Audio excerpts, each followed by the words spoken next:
Vancouver, in the wake of Kyle Beach's extraordinary bravery and the heart-breaking story about how the NHL failed him and others, it was impossible not to see the humanness on display Monday in the Vancouver Canucks media room.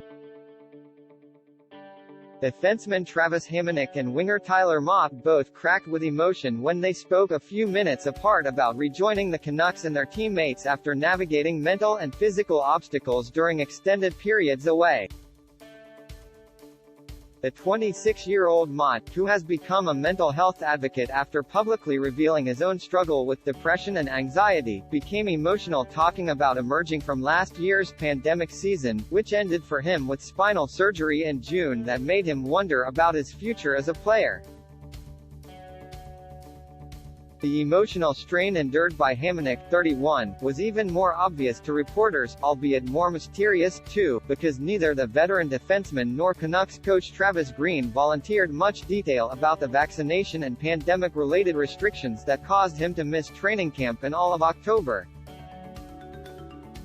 Their return to practice with teammates on Monday brought a lot of smiles and some affection.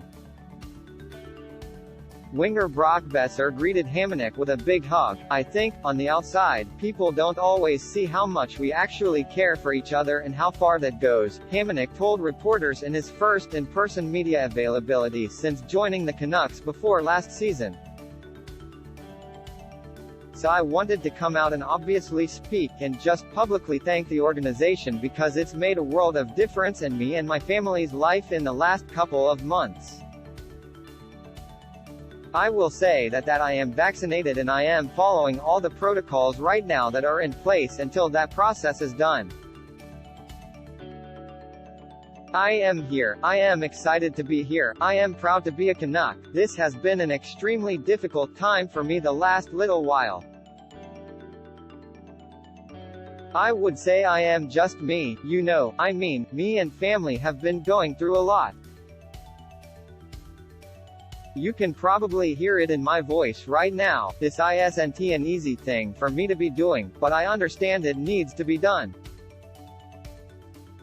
Everyone thinks they know what someone is going through, and maybe we're all very quick as a society to judge people.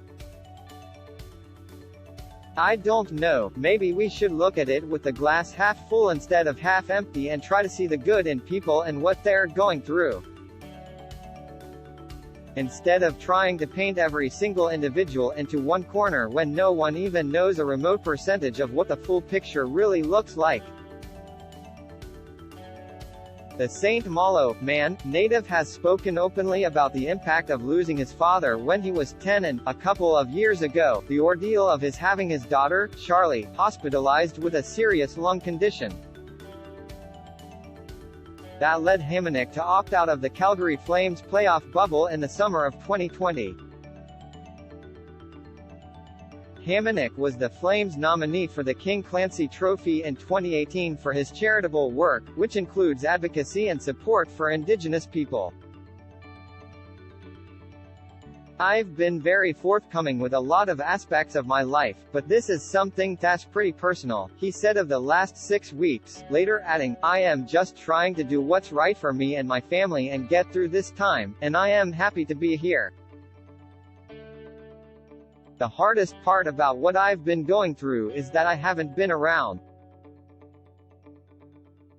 Today was one of the best days I've had in a long time, being on the ice with the guys and being back out there."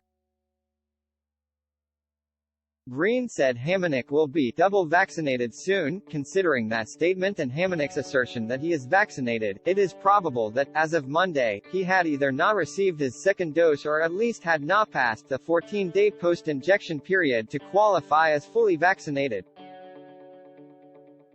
Without 2 doses of COVID-19 vaccine, Hamonic cannot cross the border to play games in the United States.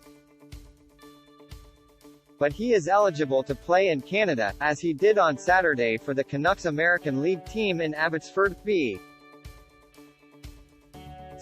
and could be in Vancouver's lineup as soon as Tuesday night's game against the New York Rangers.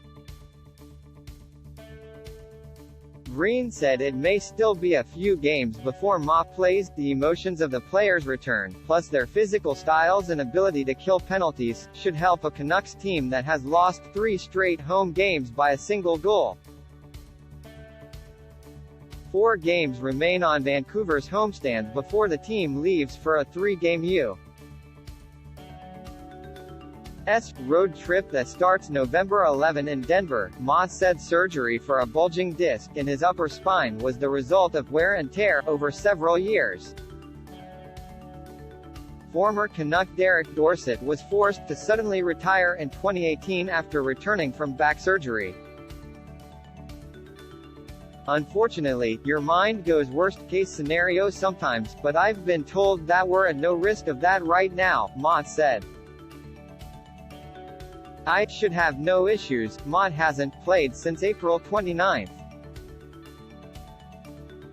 After joining the Canucks on a professional tryout before last season, Hamonic missed 5 weeks with a rib injury and has yet to play in front of home fans in Vancouver.